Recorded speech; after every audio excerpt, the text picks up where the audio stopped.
Goeiedag en baie welkom by ons eerste videoles in hierdie hoofstuk van waarskynlikheid. In vandag se video gaan ons kyk na die oorsig van 'n paar basiese konsepte, as ook na die reëls van waarskynlikheid wat jy baie gaan gebruik. Kom ons begin met die oorsig van 'n paar basiese konsepte en begrippe wat jy in vorige jare gebruik het. Eerstens kyk ons na die woord uitkomste. Nou die uitkomste verwys na die verskillende moontlikhede wat 'n eksperiment kan oplewer en dit word dan die uitkomstes genoem. Met ander woorde, dink byvoorbeeld aan die gooi van 'n dobbelsteen. Jou uitkomstes is dan elkeen van die getalle 1, 2, 3, 4, 5 en 6. 'n Steekproefruimte is dan 'n versameling van al hierdie moontlike uitkomstes. 'n Gebeurtenis daarteenoor is dan 'n deelversameling van die steekproefruimte. So 'n gebeurtenis is, weer eens, van die voorbeeld van die dobbelsteen, die gebeurtenis dat jy 'n ewe getal met 'n dobbelsteen kan gooi, is dan 'n deelversameling wat net bestaan uit die elemente 2, 4 en 6. Die waarskynlikheid, in Engels probability, en daarom gebruik ons die P in die formule. Die waarskynlikheid vir 'n gebeurtenis E om plaas te vind, is gelyk aan N van E gedeel deur N van S. So E is ons gebeurtenis, S is die steekproefruimte en N dui die aantal uitkomstes uit. So die waarskynlikheid vir 'n gebeurtenis om te gebeur is jou aantal uitkomstes of jou aantal gunstige uitkomstes gedeel deur jou aantal, die totale aantal in jou steekproefruimte.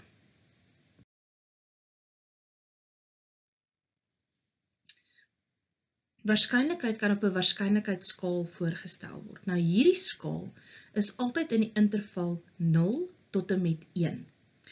0 is die waarskynlikheid beteken onmoontlike waarskynlikheid, waar 1 weer 'n definitiewe waarskynlikheid is. Tussen 0 en 'n half sê ons dat dit is onwaarskynlik, en hoe nader ons aan die 0 beweeg, hoe meer onwaarskynlik is dit, tot jy by die half kom wat vir jou 'n 50-50 kans gee. Dan beweeg ons weer na die waarskynlik en dit word al hoe groter die waarskynlikheid tot ons by 'n definitiewe gebeurtenis uitkom van 1. Waarskynlikheid kan uitgedruk word as 'n breuk, 'n desimaal of persentasie. En dit is veral hier wat jy mooi moet oplet in die eksamenvraestelling en in toetse, watter formaat van jou gevra word.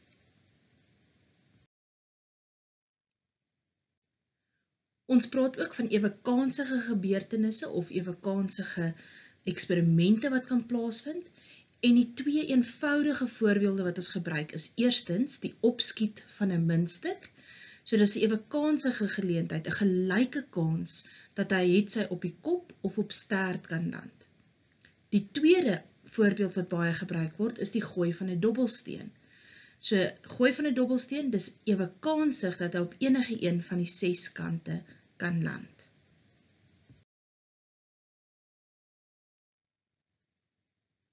Ons gaan veral hierdie jaar baie werk met Venn-diagramme, waaroor ons bietjie in 'n ander video meer van sal kyk. Maar vir vandag moet jy verstaan dat 'n Venn-diagram is 'n visuele voorstelling van gebeurtenisse in 'n steekproefruimte. So in 'n Venn-diagram word ons steekproefruimte voorgestel deur 'n reghoekige blok. 'n Gebeurtenis word daarteenoor voorgestel deur 'n sirkel. En daar mag natuurlik meer as een gebeurtenis, meer as een sirkel in hierdie steekproefruimte voorkom. Wanneer ons met Venn-diagramme werk, is daar 'n paar belangrike begrippe wat jy in ag moet neem. Die eerste ene waarna ons kyk is na die komplement. Nou ons skryf dit in woorde uit as nie E. Wiskundig skryf ons dit as E aksent. Nou die komplement nie E verwys daarna dat dit is alles wat in die steekproefruimte voorkom, behalwe dit wat in jou sirkel is. So hier sal jy sien die voorstelling, die sirkel is nou leeg, hy is nou hierdie wit gedeelte. So alles andersins buite dit is dan wat vir ons is. So nie E nie, is dan alles buite jou sirkel E.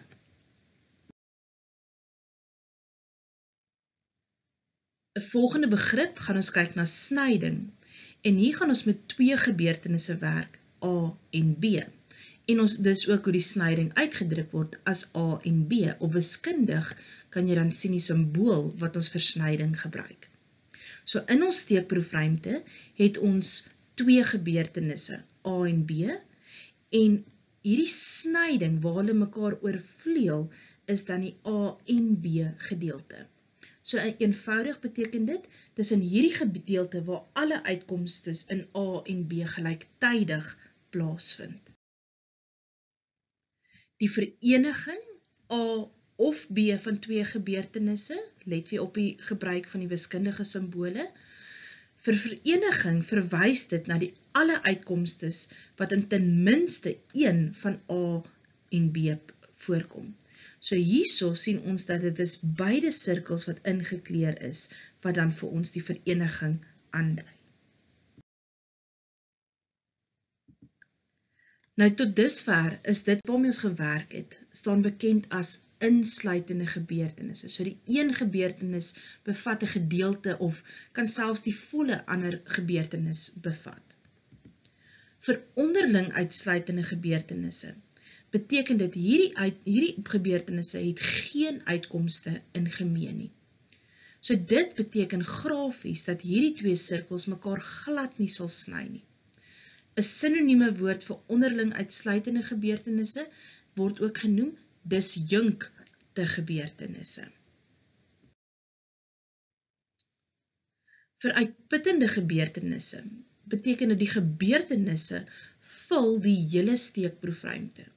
So op die oomblik in ons skets is die twee gebeurtenis sirkels slegs 'n gedeelte van ons steekproefruimte. Maar vir uitputtend gaan hierdie sirkels basies die hele ruimte van jou steekproefruimte opvul.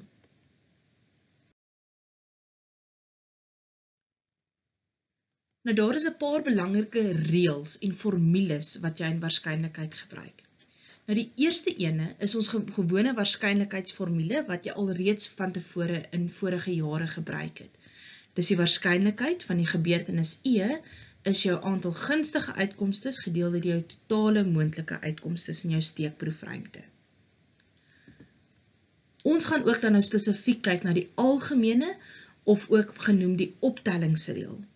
Nou hierdie reël geld vir enige twee gebeurtenisse A en B en word as volg uitgedruk.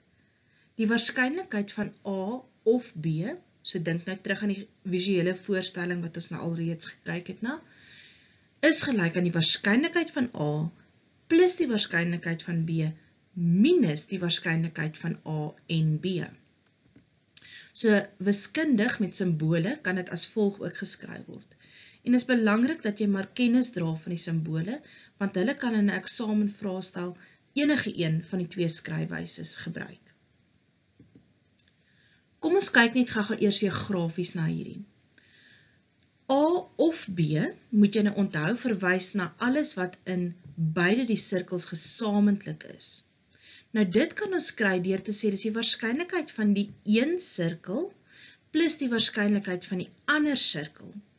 Maar nou moet jy gou raak sien, wanneer hierdie gebeurtenisse insluitend is, beteken dit as jy sirkel A gevat het, dan het jy reeds hierdie stukkie gehad, en nou tel jy sirkel B nog by, so met ander woorde, jy het hierdie middelste stukkie eintlik 2 keer bygetel.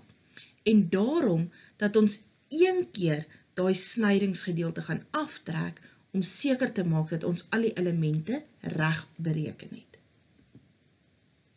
Kom ons kyk na die volgende voorbeeld. Twee gebeurtenisse, A en B, is sodanig dat die waarskynlikheid van A gelyk is aan 0,3, die waarskynlikheid van B is 0,4 en die waarskynlikheid van A en B, die snyding, is 0,1.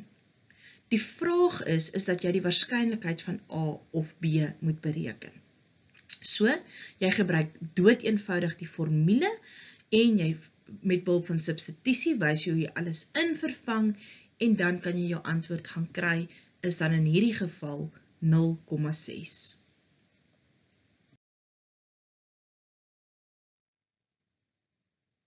Een volgende reël waarna ons wil kyk, is die reël wat gaan geld vir onderling uitsluitende gebeurtenisse. Nou onderling uitsluitende gebeurtenisse is wanneer daai twee gebeurtenisse nou glad nie mekaar meer sny nie. Met ander woorde, daai waarskynlikheid van A en B is nou gelyk aan 0, want dis leeg, daar is nie 'n snyding nie. So as ons dan na ons formule gaan aanpas, ons gewone optellingsformule, dan sien ons, dan kry ons nou net die waarskynlikheid van A of B is gelyk aan die waarskynlikheid van A plus die waarskynlikheid van B. Vir uitputtende gebeurtenisse het ons nou gesien, dit is gebeurtenisse wat die hele steekproefruimte bevat, so daai A of B is gelyk aan 1, want jou steekproefruimte gaan altyd optel na 1 toe. So op die stadium het ons net hierdie twee formules wat ons dan gebruik. Vir komplementêre gebeurtenisse is dit baie belangrik. Komplementêre gebeurtenisse is onderling uitsluitend sowel as uitputtend. Met ander woorde, ons snyding, die waarskynlikheid van A en B gaan 0 wees en die waarskynlikheid van A of B gaan 1 wees. Indien A en B dan nou komplementêre gebeurtenisse is, gaan ons dus dan kry, as ons nou hierdie twee wat ons hier uitgewerk het, gaan invervang in ons gewone algemene reël, kry ons dus nou dat die waarskynlikheid van A plus die waarskynlikheid van B gaan gelyk wees aan 1. Indien A en B dan nou komplementêr is, met ander woorde, dan is B gelyk aan nie A nie, kan ons dit gaan herskryf as die waarskynlikheid van nie A nie, gaan gelyk wees aan 1 minus die waarskynlikheid van A.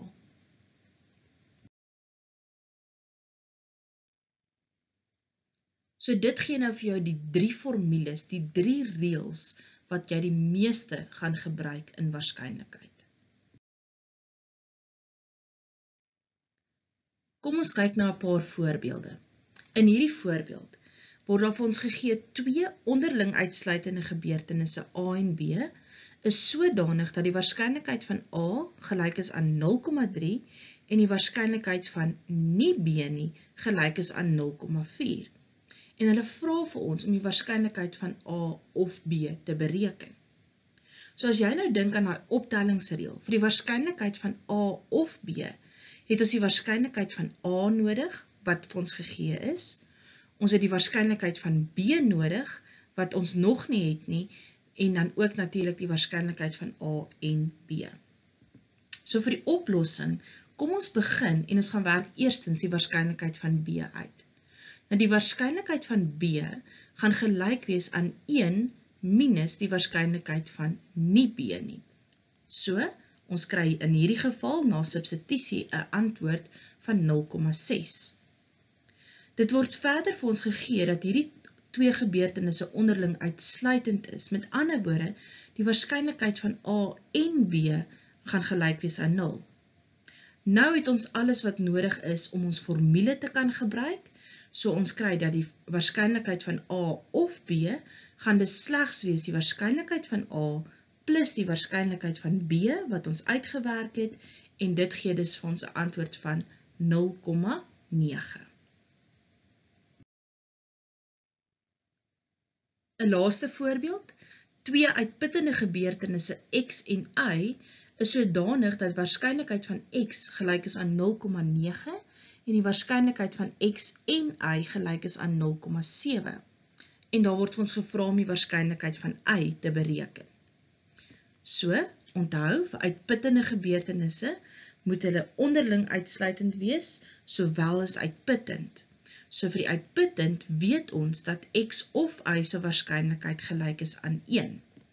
So, weer eens, maak gebruik van jou algemene optellingsreël.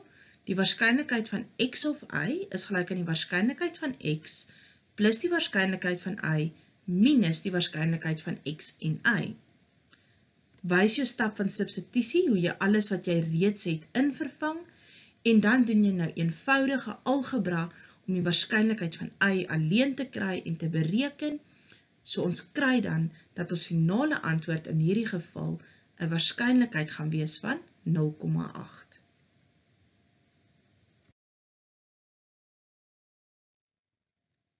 Gaan kyk rustig weer in jou handboek na al die definisies en beskrywings en ook nog 'n paar ekstra voorbeelde voordat jy met die huiswerk begin. Lekker werk!